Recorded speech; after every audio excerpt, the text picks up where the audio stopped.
16h-18h, Elliott Deval sur Europe 1. De retour donc sur Europe 1 pour le 16h-18h. Quel gouvernement, quel climat à l'Assemblée nationale. La bataille de Matignon a déjà commencé. Pour m'accompagner, Gauthier Lebret de CNews, Gabriel Cluzel de Boulevard Voltaire, Alexandre Chauveau d'Europe 1 et Jules Torres du Journal du Dimanche. L'invité politique, elle sera dans un instant avec nous. Alma Dufour, députée réélue, la France Insoumise de la 4e circonscription de la Seine-Maritime. On va parler justement du nouveau Front Populaire qui s'est imposé d'une courte tête au second tour des élections législatives avec 180 sièges. Ensemble, on a 163 et le Rassemblement national 143 sièges. Écoutez Jean-Luc Mélenchon, c'est très intéressant. Jean-Luc Mélenchon, c'était hier, 5 minutes après l'annonce des résultats, qui met la pression sur Emmanuel Macron. Le Premier ministre doit être un Premier ministre du nouveau Front Populaire. C'est une victoire inattendue pour le nouveau Front Populaire. Contre toute attente, l'Alliance de gauche est arrivée en tête du deuxième tour des élections législatives. Dans la ferveur, le patron des Insoumis, Jean-Luc Mélenchon, a appelé le chef de l'État à démissionner. Le président de la République doit ou bien s'en aller, ou bien nommer un Premier ministre dans nos rangs. Il doit reconnaître sa défaite. Dans la ferveur, le leader de la gauche a également tenu à remercier ses électeurs. J'ai une pensée peut-être encore plus chaleureuse pour les quartiers populaires du pays qui se sont mobilisés. Et c'est eux qui ont sauvé la République ce soir. Bonjour Alma Dufour. Bonjour. Merci d'être avec nous. Vous êtes député réélu, je le disais, de la France Insoumise, de la 4e circonscription de la Seine-Maritime. On a écouté Jean-Luc Mélenchon hier soir qui expliquait que le prochain Premier ministre serait un Premier ministre du nouveau Front Populaire, qu'il n'y aurait pas véritablement de négociation. Je vous propose d'écouter Marine Tondelier qui n'est pas forcément sur la même ligne que Jean-Luc Mélenchon. Écoutons Marine Tondelier. On a une situation politique inédite, une composition de l'Assemblée nationale inédite, pas en termes de nombre de sièges, mais il n'y a pas de majorité absolue pour personne. On a 3 blocs, alors pas égaux parce que nous sommes en tête, mais on sait que ça ne va pas être simple. Alma Dufour, est-ce que vous êtes plus sur la ligne de Jean-Luc Mélenchon ou c'est sur celle de Marine Tondelier ? C'est surtout que moi, j'ai pas entendu de différence et d'opposition fondamentale entre les deux discours. Après, il y a des styles, hein. comme on connaît le style de Jean-Luc et celui de Marine, c'est pas du tout la même chose. Mais non, ce que je demande Jean-Luc Mélenchon, c'est l'évidence même. C'est-à-dire que même si personne n'a la majorité absolue, le bloc du nouveau Front Populaire est arrivé en tête. Je dois aussi rappeler que si ensemble conserve quand même beaucoup de sièges, c'est aussi grâce aux candidats du nouveau Front Populaire, dont ceux de la France Insoumise, qui sans sourciller, contrairement à certains députés macronistes par exemple, se sont retirés quand ils étaient arrivés. Et inversement, Alma Dufour. Et inversement, sauf que nous sommes en tête, pas eux. Et donc la moindre des choses, c'est de reconnaître quand même que des européennes et ensuite, la législative montre le premier tour de la législative où le nouveau Front Populaire a fait 3 millions de voix de plus que l'avait fait la NUPES en 2022 et où une partie de l'électorat du Rassemblement national, une partie vote pour le Rassemblement national sur des questions de pouvoir d'achat. Et ça, je le sais parce que dans ma circonscription, le Rassemblement national fait des très gros scores. Oblige aujourd'hui Emmanuel Macron à se rendre compte que sa politique, qui a créé des inégalités, qui a appauvri les travailleurs français et les petits retraités, les Français n'en veulent plus. Alma Dufour, Raphaël Glucksmann disait il y a quelque temps Jean-Luc Mélenchon ne sera jamais Premier ministre. Vous lui répondez quoi à Raphaël Glucksmann ? Moi, je réponds que de toute manière, il faut d'abord qu'on se réunisse, que de toute manière, on avait signé pour construire cette alliance une sorte de protocole pour désigner un éventuel Premier ministre ou une éventuelle Première ministre, que ce protocole était effectivement que chaque député élu dans le cadre du nouveau Front Populaire et qu'il y a un vote en fait. Donc il y aura un vote.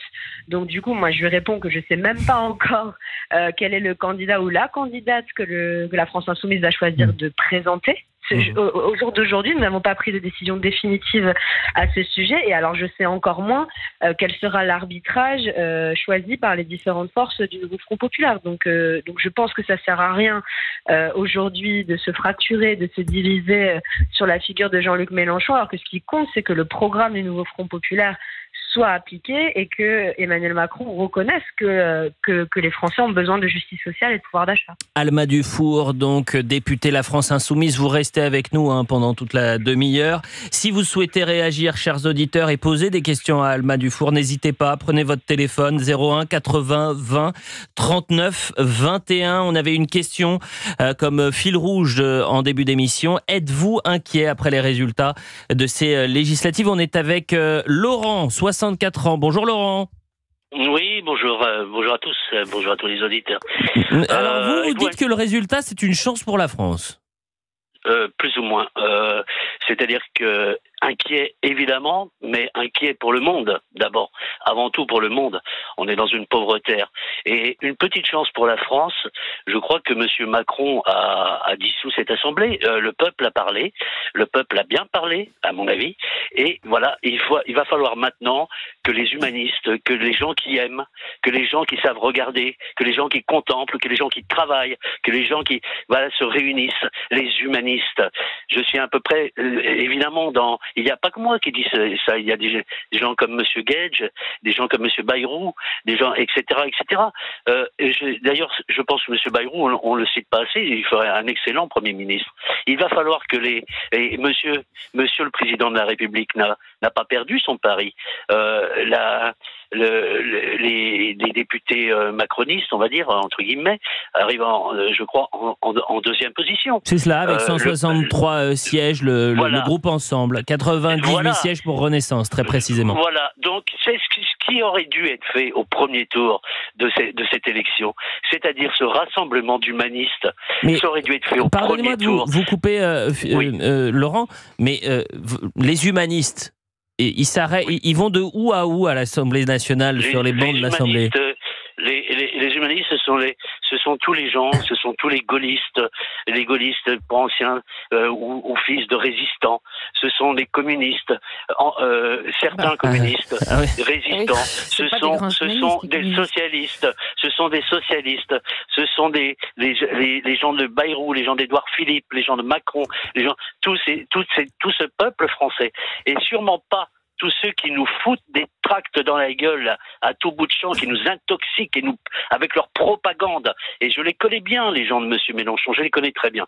J'habite dans la Manche, mais j'ai habité longtemps à Paris, et notamment à Ivry-sur-Seine, où Mme Panot est élue. Et on les connaît, ces gens-là, on les voit jamais sur les marchés, on les voit jamais discuter avec le peuple. Je fais partie du peuple. On ne les voit jamais discuter avec les gens qui ne sont pas d'accord avec eux. Alors évidemment, je suis très satisfait de la défaite entre guillemets du Front National. Mais j'aimerais maintenant qu'on se débarrasse aussi un petit peu des gens de LFI. Voilà, c'est tout ce que j'avais à dire. Eh bien, merci Laurent pour ce témoignage. Qu'on se débarrasse entre guillemets aussi. Mais les Français n'ont pas voté pour LFI. Il faut qu'elle le sache, Madame la députée qui est avec vous. Alma Dufour qui a été, je le précise, cher Laurent, Alma Dufour a été élue une première fois et réélue. C'est-à-dire qu'elle a convaincu 2 fois ses administrés. Et il n'y a pas que sa circonscription en France. Donc il y a des gens qui ont fait un effort pour voter Front Populaire, mais ils savent très bien, ils choisissaient, on va dire, entre la peste et le choléra. Alors moi je pense qu'il faut saisir, c'est un peu d'optimisme. Il faut saisir cette chance pour la France, il faut essayer de se rassembler, il faut essayer de se parler. Merci Laurent, et si comme Laurent vous souhaitez réagir, vous prenez votre téléphone 01 80 20 39 21. Gabriel Cluzel de Boulevard Voltaire, vous vouliez réagir peut-être à ces différentes déclarations et cette France insoumise qui a la main quand même, faut le dire, sur le nouveau Front Populaire, qui est en tête avec 71 sièges. Mais Madame Dufour a raison en un sens, je partage son avis, c'est assez rare, mais en l'occurrence je le partage. Emmanuel Macron a mis la France insoumise en situation de proposer un Premier ministre, c'est tout, et ça a été fait ainsi. Et Gabriel Attal également, le Front républicain Républicain, les accords de désistement font qu'aujourd'hui, la France insoumise se sent légitime à poser cette question, à revendiquer ce poste de Premier ministre. Je voulais poser une question à Madame Dufour.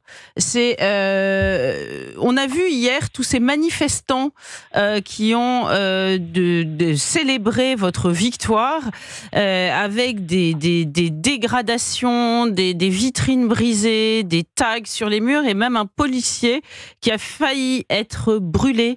Est-ce que vous condamnez ça de façon ferme et officielle? Est-ce que pour vous, les antifas sont des officines à combattre? Je me souviens qu'on avait posé la même question à Jordan Bardella au sujet du GUD. Et lui avait dit qu'il fallait dissoudre le GUD. Est-ce que vous aussi, vous voulez dissoudre la Jeune Garde et ce genre d'officine? Donc c'est à mon tour de répondre là? Oui, voilà. Parce qu'il y a eu beaucoup de questions. Alors déjà, peut-être pour répondre à votre précédent auditeur, juste, je suis petite fille de résistants gaullistes, donc je me sens concernée par la description qu'il a fait des gens soi-disant des gens humanistes. Non, ce que je veux répondre à ce monsieur, c'est qu'il faut arrêter de rêver. Il ne faut pas refaire les mêmes erreurs de 2017. Il ne faut pas reconstituer la République en marche bis.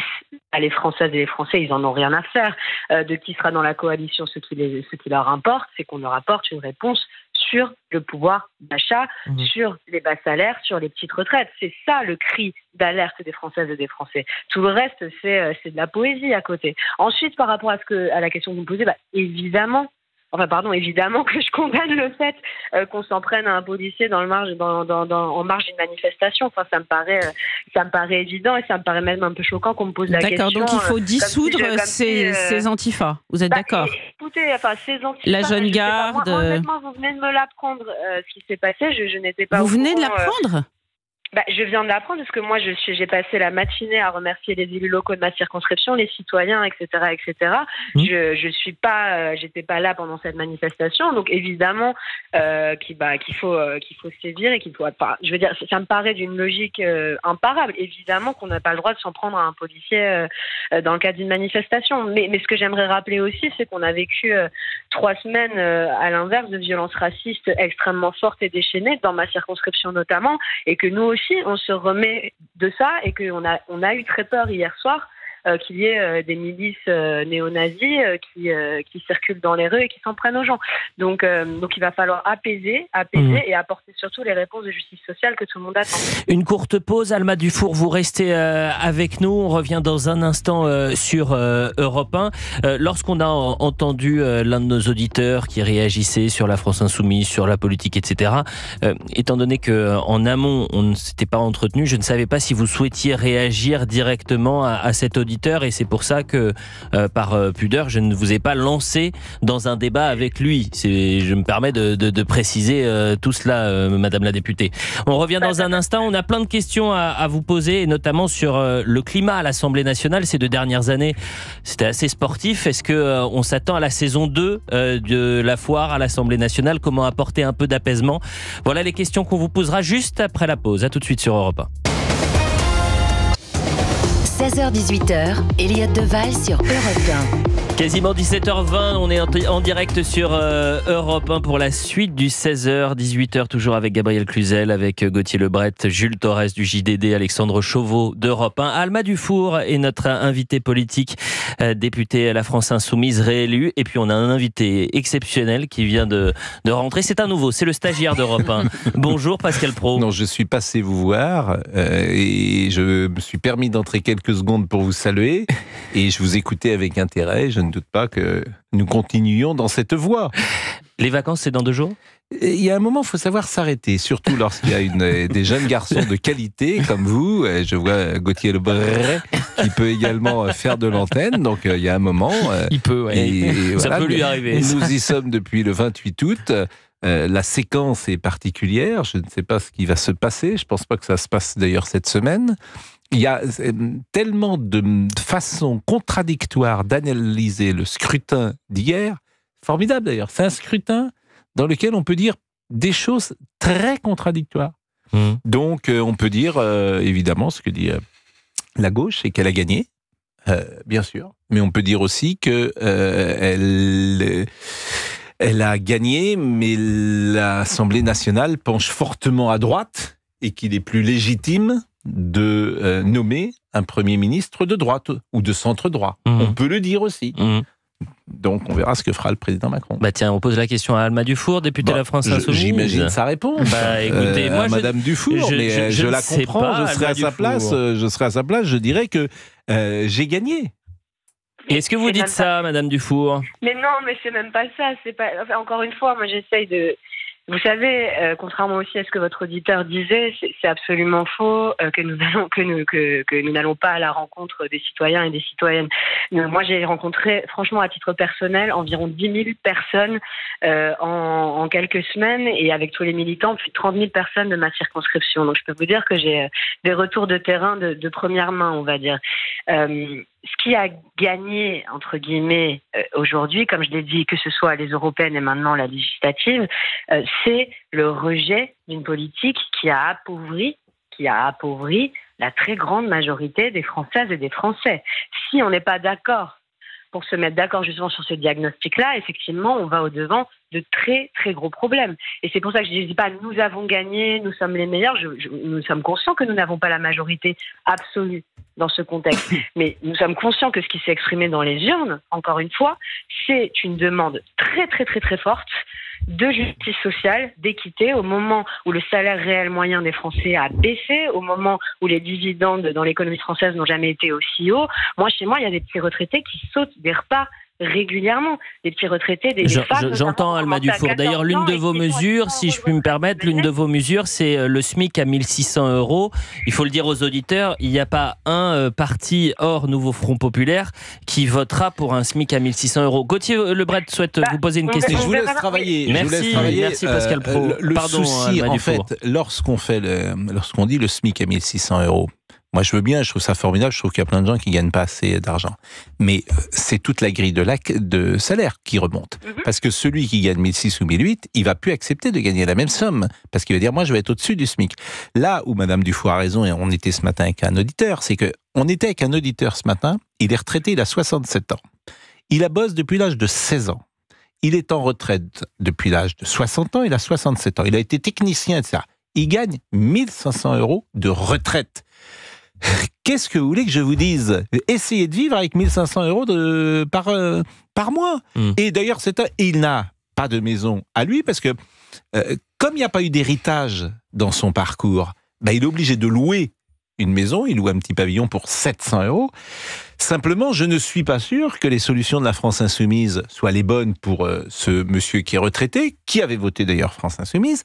Mais effectivement, quand tu gagnes 1 500 € par mois, à 67 ans et que tu as déjà 700 € qui partent dans ton pavillon, qu'est-ce que vous voulez que je vous dise? Ça m'est bien facile, moi, à ma place, de dire monsieur, votez pour qui vous voulez ou votez pas de la France Insoumise, que sais-je. J'entends ce que dit cet homme. Et on vous entend également. Bonne chance à tous. Au revoir, Madame Dufour, je m'en vais. Au revoir. Ça nous fera plaisir de vous accueillir un jour sur mon plateau. Vous savez, je suis très gentil, en fait. Avec plaisir, non, mais j'en doute pas. Mais moi aussi. Les rendez-vous sont pris, c'est parfait tout ça. Gauthier Lebret, vous avez une question pour Alma Dufour. Oui, Alma Dufour, en 2017 et en 2022, à juste titre d'ailleurs, vous avez expliqué qu'Emmanuel Macron n'avait pas été élu sur son programme, mais pour faire barrage à Marine Le Pen. Est-ce que vous avez aujourd'hui la sensation de ne pas avoir été élu pour votre programme, mais pour faire barrage au Rassemblement national? Alors, comme je vous l'ai dit, ce qui est assez intéressant, c'est qu'il faut analyser la sociologie aussi du vote Rassemblement national. Il y a plusieurs votes Rassemblement national. Dans ma circonscription, c'est une circonscription très modeste. Les gens, comme je vous l'ai dit, sont très modestes. Je ne vais pas répéter ce que je vous ai dit, mais c'est une réalité qu'on vit au quotidien. Il y a, par exemple, 2 fois moins de familles aisées dans ma circonscription que la moyenne nationale. Donc, en réalité, à chaque fois que j'ai parlé à des gens, quasiment à chaque fois, dans 90% des cas, y compris des gens qui s'apprêtaient à voter et qui ont voté sans doute Rassemblement national, les mêmes demandes étaient posées. C'est ça qui est intéressant. Mais j'allais au-delà de votre circonscription, au niveau national. Oui, mais ma circonscription est représentative quand même de beaucoup de territoires français. Vous savez, des zones périurbaines, des zones délaissées par les services publics, des zones où le pouvoir d'achat des gens est parti dans le décor depuis 30 ans et où l'alternance gauche-droite classique, on va dire traditionnelle, n'a produit aucun effet tangible sur la vie des gens. C'est ça qui s'est exprimé fortement dans les discussions qu'on avait. C'est pour ça que je ne pense pas, honnêtement, moi ce que je pense, c'est que le vote, voilà, je vous l'ai déjà dit, je vais le redire, démontre surtout surtout une volonté de plus de pouvoir d'achat. J'entends. Mais sur le pouvoir d'achat, sur la question du pouvoir d'achat, vous avez peut-être, et c'était le nerf de votre guerre, du moins dans cette campagne, et vous avez convaincu, puisque le nouveau Front populaire obtient 181 sièges. Il y a d'autres questions, les questions d'immigration, les questions de sécurité, où là, peut-être, ça sera un peu plus compliqué de convaincre, et notamment ces relations parfois tendues avec les forces de l'ordre. On est en direct avec Angélique. Bonjour Angélique. Bonjour Elliot, bonjour tout le monde. Alors vous êtes surveillante pénitentiaire et vous êtes dégoûtée aujourd'hui. Pourquoi ? Oui, je suis dégoûtée du résultat d'hier parce que même si on s'y attendait un peu, parce qu'ils font barrage au Rassemblement national, pas pour le programme effectivement, mais par éthique, j'ai l'impression que tous les artistes, tout le monde s'est rassemblé contre le Rassemblement national. Et ouais, je suis un peu dégoûtée quand je vois le programme de la France Insoumise qui veut libérer 10 000 détenus, supprimer les quartiers disciplinaires, par exemple, dans la prison. Mais je me dis, mais ces gens-là, ils devraient venir faire un tour en prison, rien qu'une petite semaine de stage, et ils verraient ce qu'on vit, nous, en tant que surveillants pénitentiaires, aussi même que les forces de l'ordre dans la rue. C'est une catastrophe, en fait. En fait, avec les nouvelles règles européennes, il n'y a plus de fouilles systématiques. Donc, tout rentre au niveau des parloirs.